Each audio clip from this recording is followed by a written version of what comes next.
పగిలిన గాజు ముక్కల్ని తిరిగి అతుకు పెట్టగలవాక?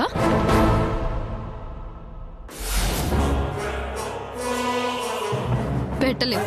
అలాగే ఆ శకుంతలాదేవి చేతుల్లోకి వెళ్ళిపోయిన మన ఆస్తిని కూడా తిరిగి తేలేవు.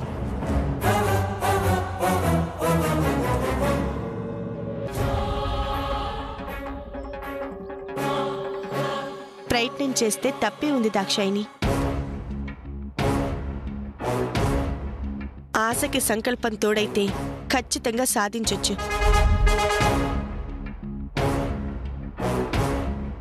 దుర్యోధనుడు తన అధికారంతో పాండవుల రాజ్యం తెలివిగా లాక్కొని కొన్నాళ్లైతే పై చేయిగా ఉన్నాడేమో కాని యుద్ధమైతే గెలవలేదుగా.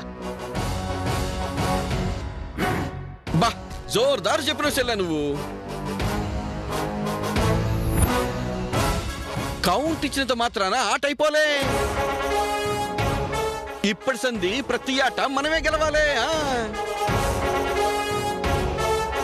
అక్క, నువ్వు కోపం తెచ్చుకోనంటే ఒక మాట చెప్తాను. చెప్పు. ఇదంతా ఎందుకక్క? బావగారి మీద శకుంతల పగంతా. ఆయనే వెళ్ళి ఆవిడతో వివరంగా మాట్లాడి అవసరమైతే క్షమాపణ కూడా చెప్పి. సరస్వతి,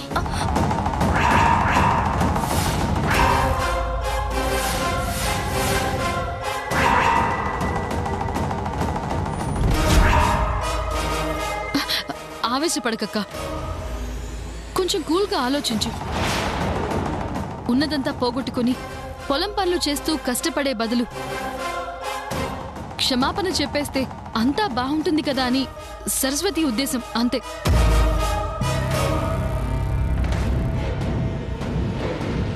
బుద్ధి లేని ఆలోచనలు చేయకండి. క్షమాపణ చెప్తే మీ బావగారు నిజంగానే ఏదో తప్పు చేసినట్టవుతుంది. ఎలా అక్క మరి? బావగారేమో క్షమాపణ చెప్పరు, అందుకు నువ్వు కూడా ఒప్పుకోవు. ఇలా ఉండిపోవాల్సిందేనా? చూడండి, ఆస్తి కన్నా ముఖ్యం పరువు. ఆస్తి పోతే బ్రతకొచ్చు, కానీ పరువు పోతే బ్రతికి కూడా దండగే.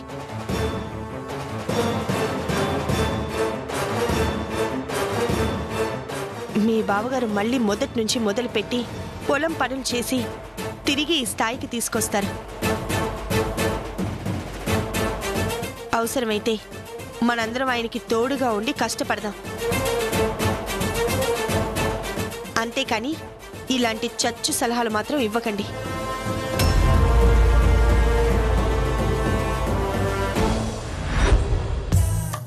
ఇగో చెల్లెళ్ళు, శకుంతల ఆస్తి ఇయ్యదని మీరు మాస్తు ప్రిపేర్ అయ్యారు కాబట్టి ఇంకోటి కూడా మెంటల్ గా ప్రిపేర్ అయిపోండి. ఏం ప్రిపేర్ అవ్వాలి? మేకప్ కిట్లు, లిప్స్టిక్ కొట్టుళ్ళు మానేసిర్రనుకో పైసలు మిగులుతాయి. పొలం పనులకొచ్చి మట్టి పిసికి పేడ పట్టి పిడకలు కొట్టిరనుకో ఆరోగ్యం పెరుగుతుంది. సమజైందా? సమజైనట్టే ఉన్నది. దాక్షాయిని, నువ్వు పిడకలు కొట్టు, నేను మట్టి పిసుకుతాను. నోర్ముయ్. అక్క వాళ్ల మొండితనంతో కష్టపడదామని చెప్తే మాత్రం మనం వదిలేస్తామా? ఆ శకుంతలాదేవి ఎంత తెలివిగా మన నుంచి ఆస్తి తీసుకుందో అదే ఎత్తుకి పై ఎత్తు వేసి మనం కూడా లాక్కుందాం. అదేదో తొందరగా చెయ్యి దాక్షాయిని. వంట చేయడంలో అంటే నేను ఎక్స్పర్ట్నే, కానీ ఈ పొలం పనులు అమ్మో నాకు అస్సలు రావు.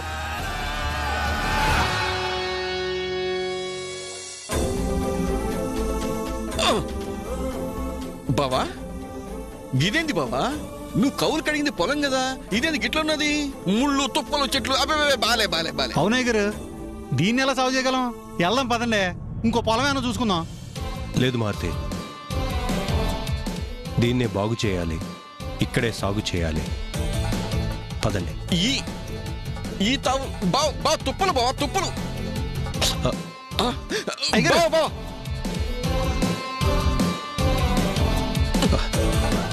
చూసినావా బావా ఎంత పెద్ద ముళ్ళు? ఎందుకు కొంచెం తిప్పలు బావా ఇవన్నీ? నేను ముందే చెప్పినా కదా, వెళ్ళిపోదాం పదా. నడువు బావా. అరే నవ్వుతూనే పోతాడేంది బావా? ఇదిగో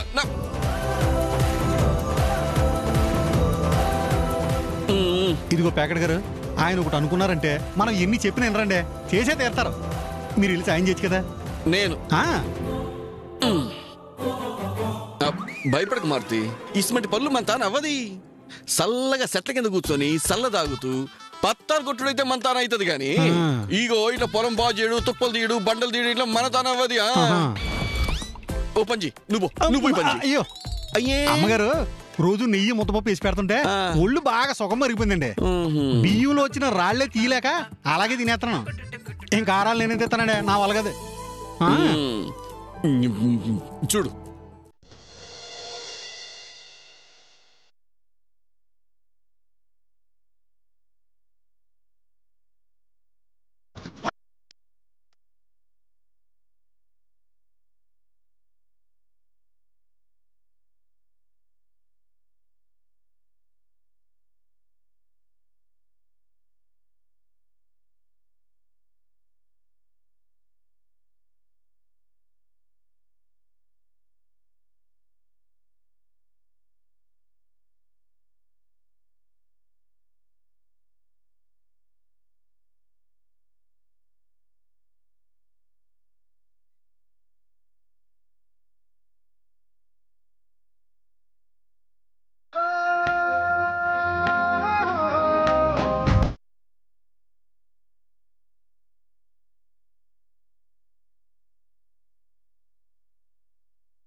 మేడం, ఎరా మనం చేసిన పనికి ఆ రామరాజు కుటుంబం షాక్ అయ్యారా?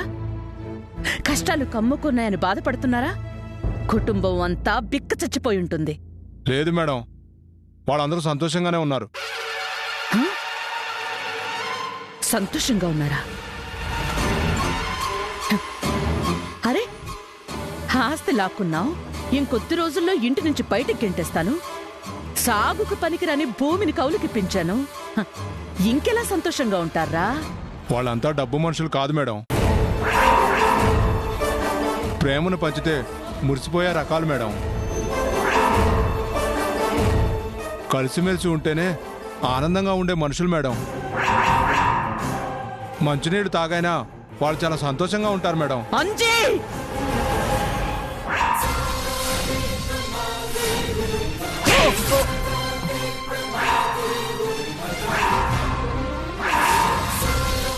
నా ముందే నా శత్రువుని పొగుడతావా?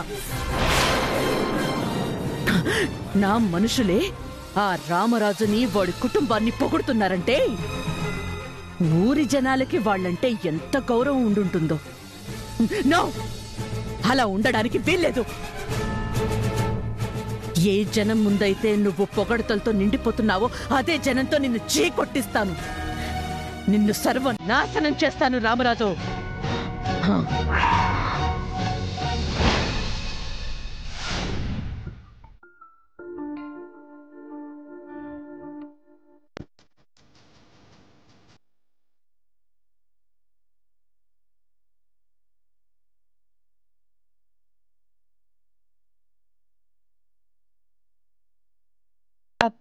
మీకోసం ఎదురు చూస్తున్నాను. చెప్పకుండా ఎక్కడికి వెళ్ళినట్టు? అదే సీత, దేవయ్య గారి దగ్గర కౌలు తీసుకున్న భూమిని కౌలు చేద్దామని వెళ్ళాం. చెప్తే సహాయంగా మేం కూడా వచ్చేవాళ్ళం కదండి. ఆడవాళ్ళు మీరెందుకు సీత? మేము ముగ్గురు ఉన్నాం. అవసరమైనప్పుడు శ్రవణ్ నాణ్యాలను కూడా తీసుకెళ్తాను. మగవాళ్ళం మేం చాలే. మీరెందుకండి శ్రమ తీసుకుంటారు? ఎవరినైనా మనుషుల్ని పెట్టి చేయించొచ్చు కదా. ఇప్పుడున్న పరిస్థితుల్లో కూలీలకి డబ్బులు ఎలా ఇవ్వగలం సీత?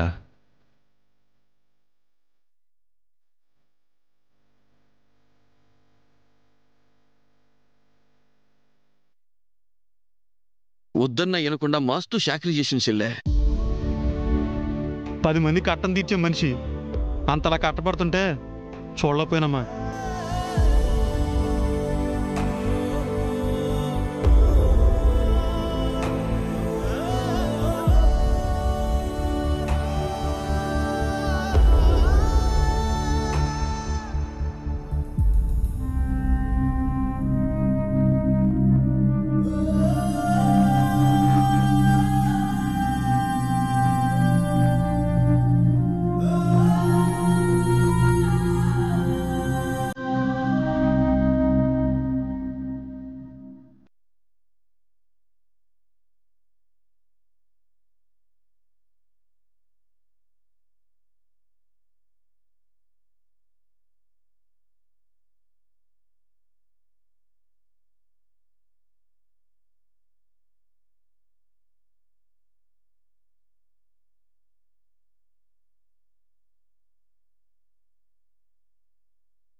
అన్నీ తెలిసి నువ్వే కన్నీళ్లు పెట్టుకుంటే ఎలా సీత?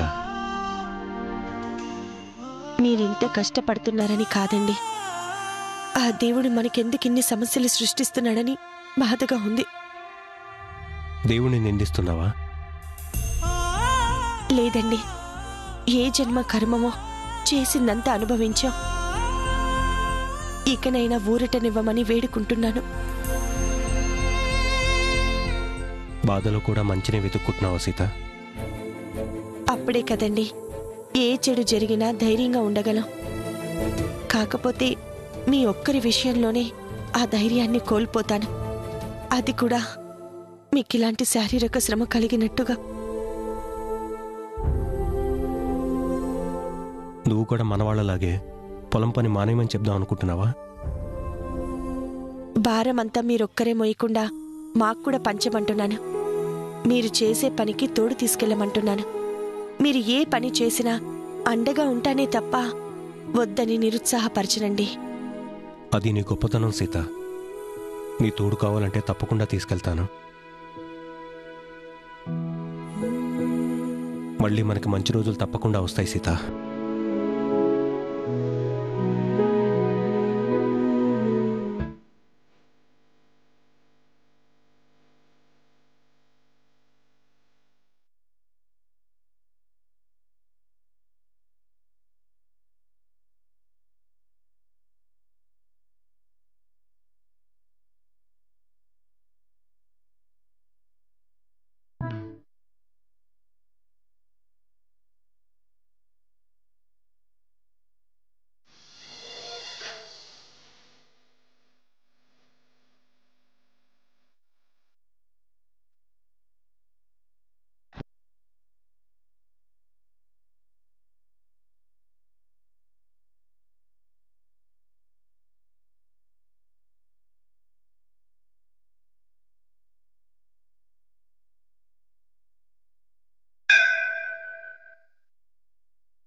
నమస్కారం పంతులు గారు, బాగున్నారా?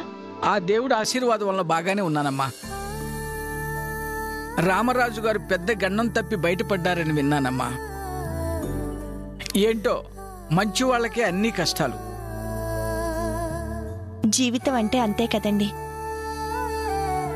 రోడ్డు మీద మనం చేస్తున్న ప్రయాణం లాంటిదే.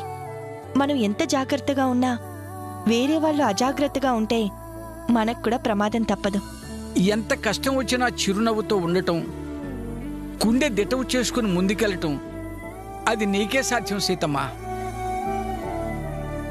ఆ సీతమ్మ తల్లిలా భర్త మీద ప్రేమ మాత్రమే కాదు, భూదేవంత సహనం కూడా నీలో ఉందమ్మా. మరి మా సెల్లంటే ఏమనుకున్నారు పంతులు గారు? కంపల్సరీలో కూడా ఆట తిప్పి గెలిచే సత్తా ఉన్నది. మీరేమంటున్నారో నాకు అర్థం కాలేదండి. మా అన్నయ్య సరదా మనిషి అండి, కాస్త గమ్మత్తుగా మాట్లాడతాడు. మీరు మా కుటుంబం పేరు మీద పూజ జరిపించండి. అలాగే సీతమ్మ. ఏ దుష్టగ్రహాల ప్రభావం మీ కుటుంబం మీద పడకుండా నవగ్రహాల చుట్టూ ప్రదక్షిణలు చేసిరమ్మా. అలాగే పంతులు గారు. యస్యో నామరూపాభ్యాం యా దేవి సర్వమంగళాతయోం సర్వతో జయమంగళం లాభస్తేషాం జయస్తేషాం. ఏంటన్నయ్య, పూజారి గారితో కూడా ఆ పేకట భాష ఏంటి? ఏం చేయమంటావు సెల్లె? ఎట్లోకట్లా ఆడుడైతే మాడినా గాని నోట్లకెళ్ళి మాట ఎట్టిపోతలేదు. ఏం చేయమంటావు? ముందు ప్రదక్షిణలు చేద్దాం పద. నడు.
నమస్కారం మాధవరావు గారు, ఎలా ఉన్నారు? నేను బాగానే ఉన్నాను.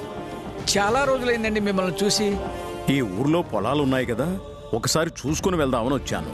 ఎలాగూ ఇక్కడి దాకా వచ్చాను కదా అని ఆ భగవంతుని దర్శనం చేసుకుందామని వచ్చానండి. ఇలా ఇవ్వండి, అర్చన చేస్తాను. మాధవరావు నామధేశ్య శతమానం భవతి శతాయు పురుష శతేంద్రియాయుష్యేంద్ర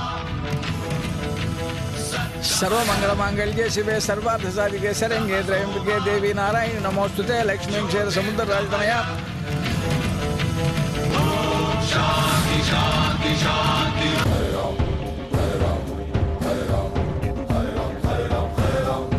దాతా పురుషాది ముదాజ హర్షగ్రహ ప్రవిద్వాన్ ప్రదర్శ శతస్రహతమేవం విద్వానమృత్య భవతి నాన్యః పంధాయనాయ విద్యతే. ఓం సహస్ర శేషం దేవం విశ్వాక్షం విశుశంభువం దేవం నారాయణమక్షం పరం పదం విశ్వతః పరమా నిత్యం విశ్వం నారాయణకం హరిం.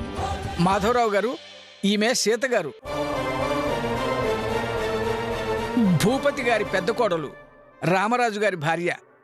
అలాగా, లక్షణంగా ఉన్నావమ్మా. నమస్కారం అండి. నమస్కారం. మీ మరుదులందరూ బానే ఉన్నారమ్మా? పెళ్ళిళ్ళయ్యాయా? ఇద్దరికి అయిపోయాయండి. మూడో మరిదికి పెళ్లి కుదిరింది. ఆ అమ్మాయి ఈ అన్నయ్య వాళ్ళ చెల్లెలే. నమస్తే సార్. నమస్తే. సంతోషం అమ్మా. ఇంట్లో అందరినీ అడిగానని చెప్పమ్మా. అలాగేనండి. చల్లగా ఉండమ్మా. వెళ్ళొస్తాను పంతులు గారు. అప్పుడప్పుడు వస్తూ ఉండండి.